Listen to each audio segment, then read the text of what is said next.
Your instructional designer builds your assignments, but you'll still find yourself opening one to make a small adjustment.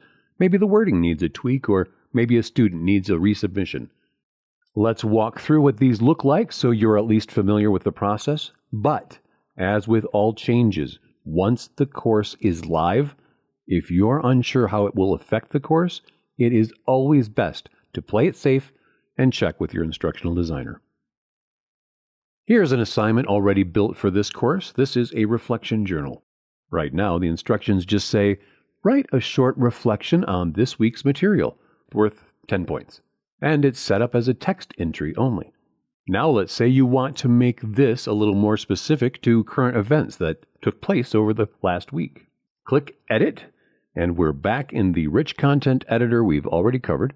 I'll rewrite the instructions to point at this week's specific topic or a current event, and add a minimum length so students know what's expected. That's a change from what was previously there.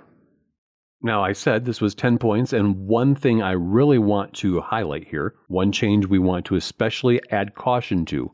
If during the execution of a live course you discover a need to adjust point values, keep in mind your course grading scheme might be tied to specific weights, as you know, or as the instructional designer set it up for you. It's always best to check with your instructional designer before altering points, so you don't accidentally throw off your final gradebook calculations.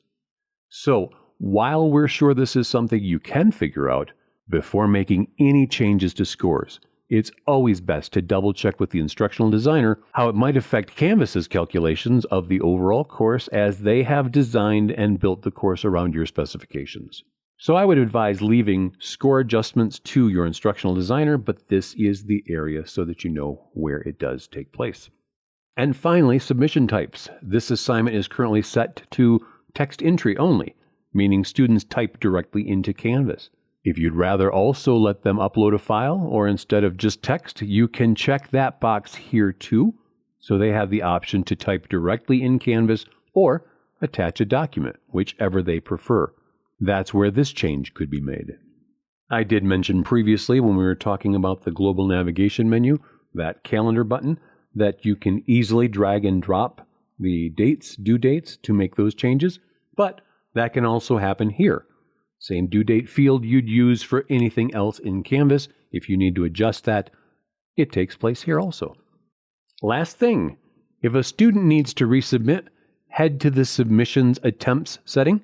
By default, it's usually set to unlimited, but if you asked your instructional designer to restrict it, you can increase the allowed attempts here so they can turn in a new draft while Canvas preserves all of their original attempts. Once everything looks right, click Save, or Save and Publish if this assignment wasn't already visible to students yet. And that is adjusting an assignment your instructional designer already built. Instructions, points, submission type, due dates, and resubmissions. Small changes, but exactly the kind you'll make throughout the semester as you get a feel for how your class is going.